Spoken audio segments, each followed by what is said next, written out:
En este nuevo vídeo sobre integrales vamos a estudiar algunas ideas prácticas en la resolución de integrales inmediatas.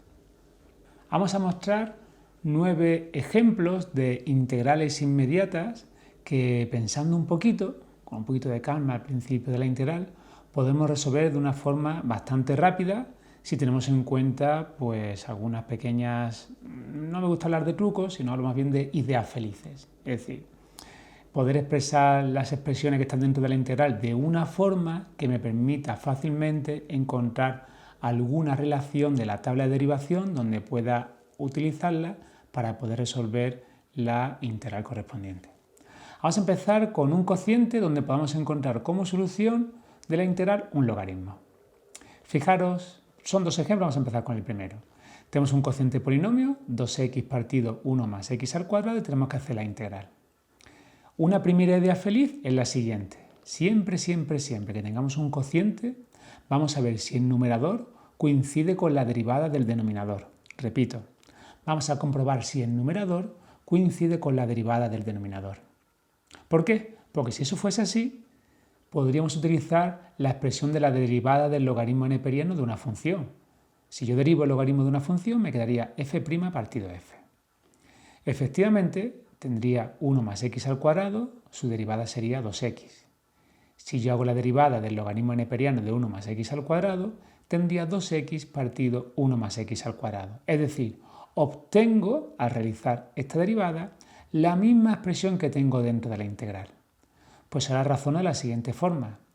Si la derivada del logaritmo es igual a 2x partido 1 más x al cuadrado, la integral de este cociente coincidirá con el logaritmo neperiano de 1 más x al cuadrado. Recuerdo que la derivada y la integral son procesos inversos. Solución: logaritmo neperiano de, recuerdo también que va en valor absoluto para garantizar que el argumento sea siempre positivo, más la correspondiente constante de integración. Otro ejemplo a la derecha. Nuevamente un cociente de funciones. Arriba el coseno, abajo 1 más 2 por el seno de x.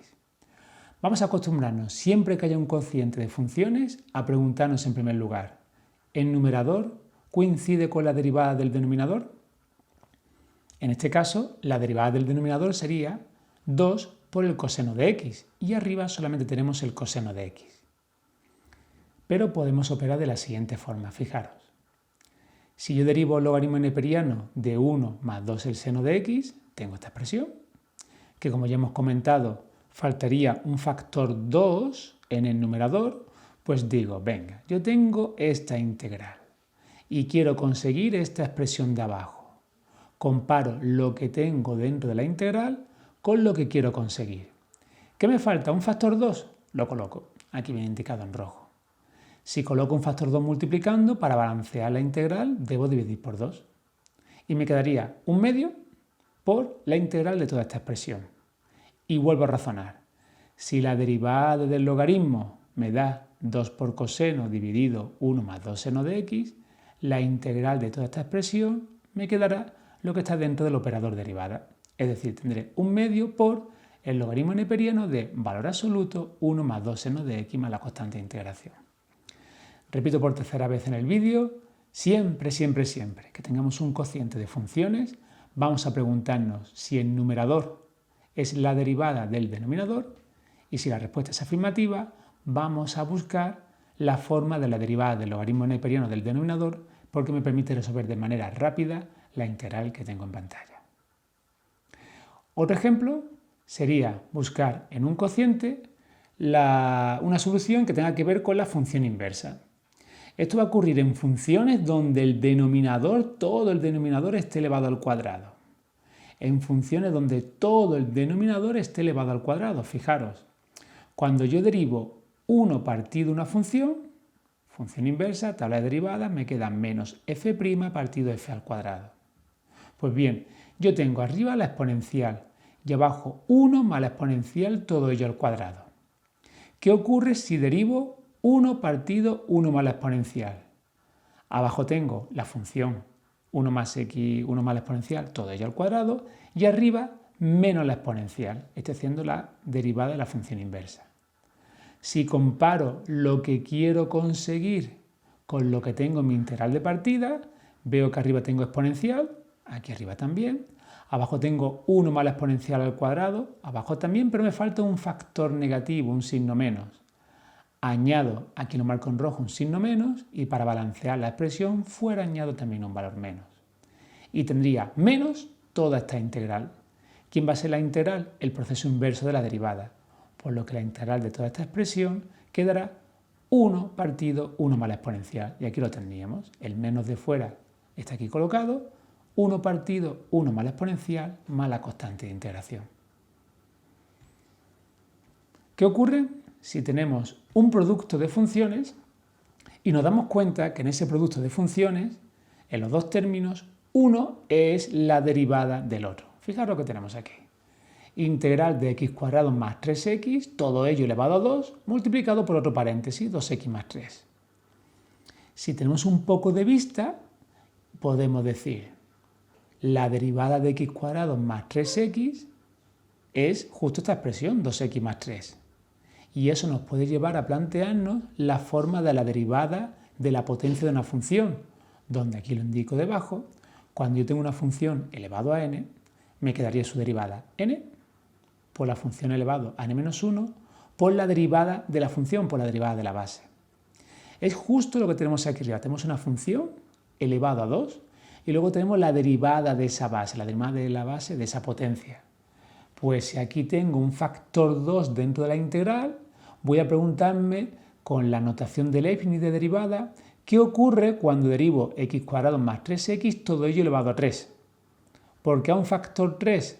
Porque al derivar vamos a perder un grado en el exponente, por lo tanto 3 pasará a 2 y tendremos una expresión muy parecida a lo que hay dentro de la integral. Si derivo, me queda factor 3, que baja, por la base x cuadrado más 3x elevado a 3 menos 1, que vale 2, por la derivada de la base, en este caso 2x más 3. Comparo nuevamente lo que quiero conseguir con lo que tengo dentro de la integral y me doy cuenta que me falta un factor 3. Este factor 3 lo he añadido aquí, en color rojo, y fuera divido por 1/3 para balancear toda la expresión. Y ya tendría 1/3 por la integral de todo esto, 3 por x cuadrado más 3x al cuadrado por 2x más 3. Pues la integral de toda esta expresión coincidirá con la derivada de x cuadrado más 3x al cubo. Solución final, 1/3 por x cuadrado más 3x, todo ello al cubo, más la constante de integración. Como digo, estos son ideas felices. Cuando alguien nos lo explica, lo vemos claramente. Pero si alguien nos lo explica de antemano, es difícil darse cuenta por uno solo. Ahora vamos a tener nuevamente un cociente de funciones, pero abajo aparece una raíz. Puede ser buena idea preguntarse, siempre que tengamos en el denominador una raíz cuadrada, preguntarnos si podemos conseguir de alguna forma la derivada de la raíz de lo que está en el denominador. Fijaros, arriba tengo la exponencial y abajo la raíz de 3 más la exponencial. ¿Qué ocurre cuando yo derivo la raíz de una función? Tabla de derivadas, f' partido 2 veces la raíz de la función. Pues voy a ver, o voy a preguntarme, ¿qué pasa cuando derivo la raíz de 3 más la exponencial? Si yo derivo, me queda abajo 2 veces la raíz y arriba la derivada del argumento. ¿Cuánto es la derivada de 3 más la exponencial? La propia exponencial. Comparo lo que quiero conseguir con lo que tengo, me falta un factor 2 en el denominador, lo añado aquí en rojo, y si divido por 2, fuera multiplico por 2. Y la solución sería 2 por la raíz de 3 más la exponencial más su constante de integración. Otro ejemplo.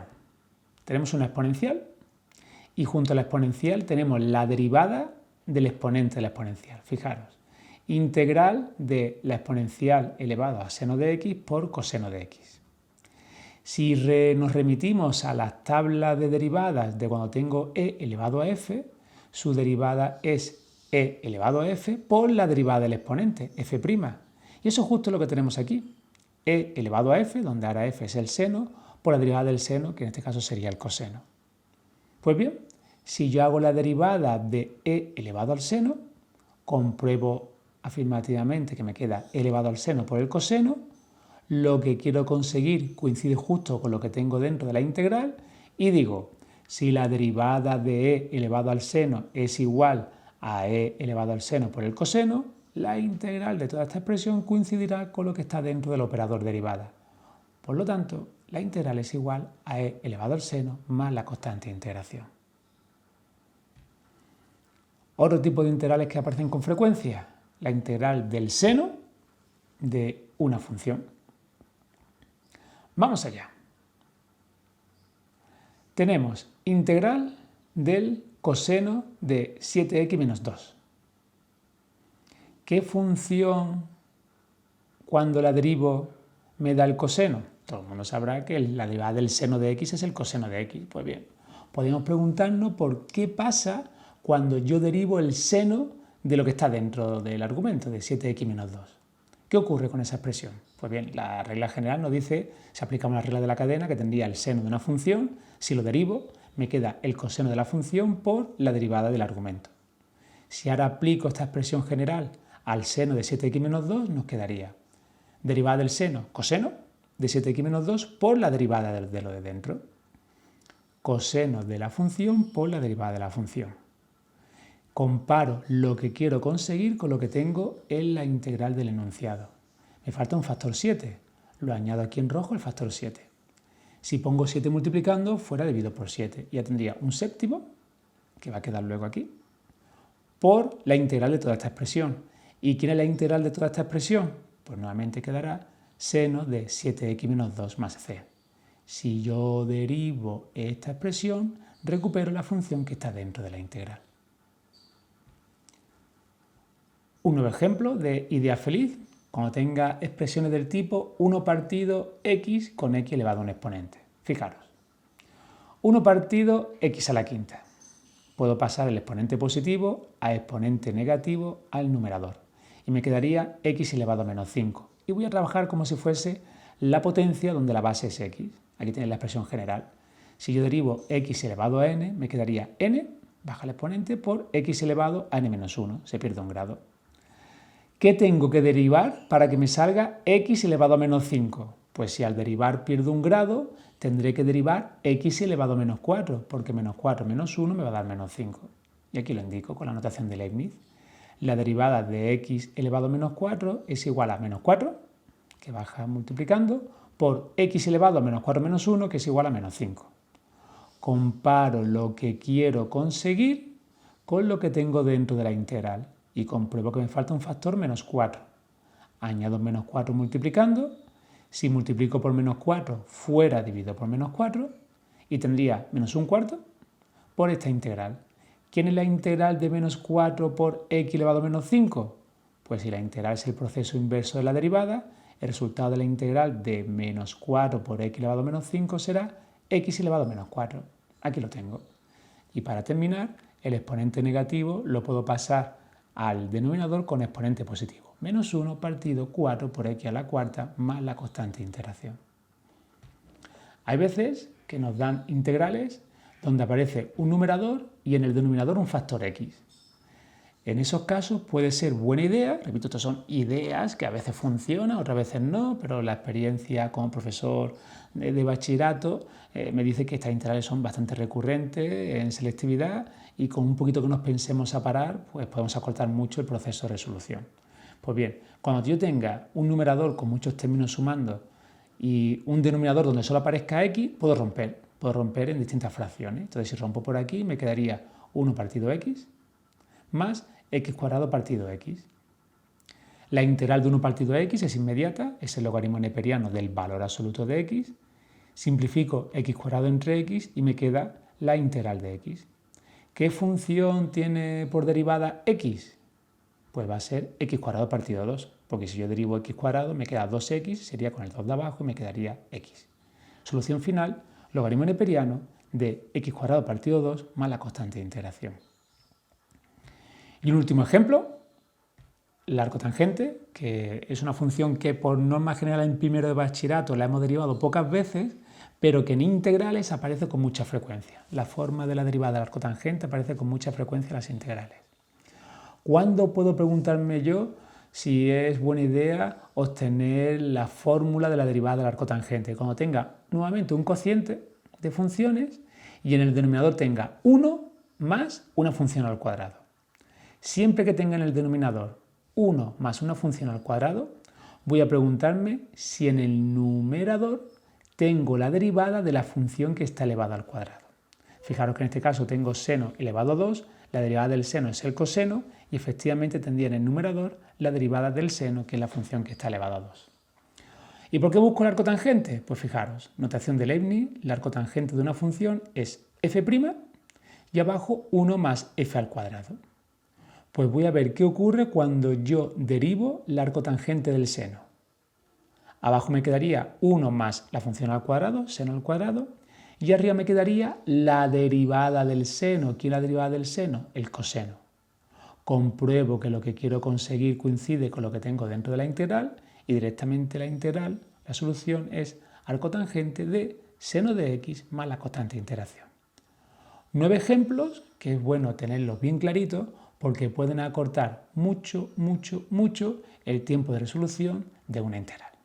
Pues un saludo, las mates mola y más mola todavía las integrales. A cuidarse.